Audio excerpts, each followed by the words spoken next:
All right, we're back. Our final segment this morning with Nathan Grifffith, Associate Professor at Belmont, talking about the royals. And just as we move forward, I guess I've been reading where the coronation of King Charles is not going to be until 2023, it looks like. And it's while he settles into the new position. Maybe it takes that long to get it going. But, I mean, there's a lot of planning and how it will go about. That's going to be as big as anything, won't it, when this happens, the tradition of it all. And it'll be interesting, too, because, I'm sorry, I want to go back real quick to Stacey's point about John F. Kennedy and the Kennedy family. I thought that was very well made. And if you think about in terms of, with John F. Kennedy, if what we now know about his dalliances had been made public at the time, it would have damaged his ability to serve that function, just like when Edwards was made public in terms of someone died. That damaged their ability to function as a sort of that role model effect. And Charles has had a little bit of that in his past. And so that's sort of the question. That may be something that when the coronation comes around, I mean, part of the delay is probably more out of respect for the previous monarch, right? To sort of give enough time to mourn Queen Elizabeth appropriately. And not seem like you're rushing in to fill her shoes.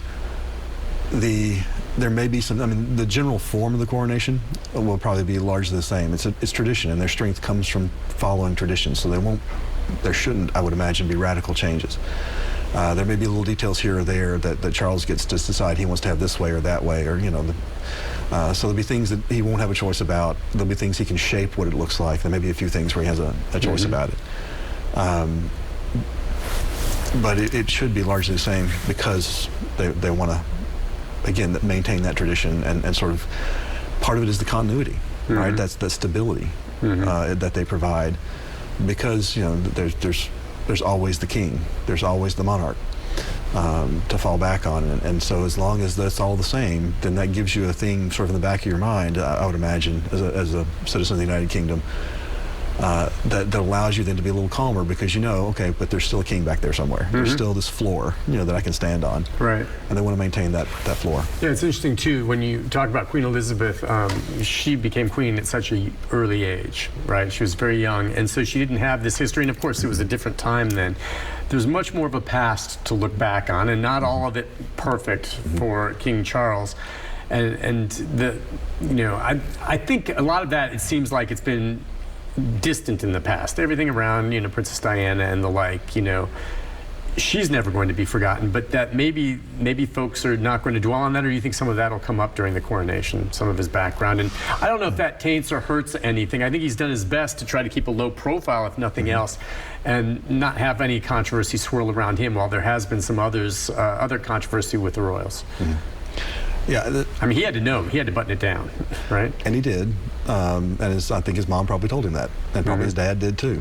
Sort of, you got to. If he's learned that well, then things will keep going smoothly. Sorry, I lost track of the question. Well, just about whether or not that was going to be an issue that was going to be brought up, some of the background as it moves forward. I don't think at this point it will. I mean, I'm sure some people will say some things. I mean, it's not like it's been forgotten. But it's also been 20, 30 years. Right. And again, you'd hope that in 20 to 30 years, someone had grown and changed, and it would at least be given that there's an argument to say, well, let's see if he's able to do better than what the person he was 30 years ago would have done. Right. Well, it'll be interesting. He has such large shoes to fill. One thing that struck me while I was watching the coverage of the Queen's funeral was just how many people were in tears, crying, and when they talked to him, they just said, I cannot remember a time in my life when the Queen wasn't. You know what I mean?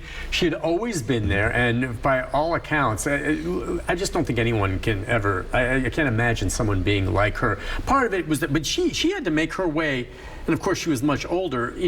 When she was young, there wasn't social media, and there wasn't the coverage, and the reporters wouldn't delve the way they do now, so in fairness. But then she still, all the way through, and in recent years, continued to just be the model of consistency and I guess comfort. I can see everyone see that, and that when she was gone, I think a lot of people recognized they're going to get a king and it's her son, but it's not the same as her.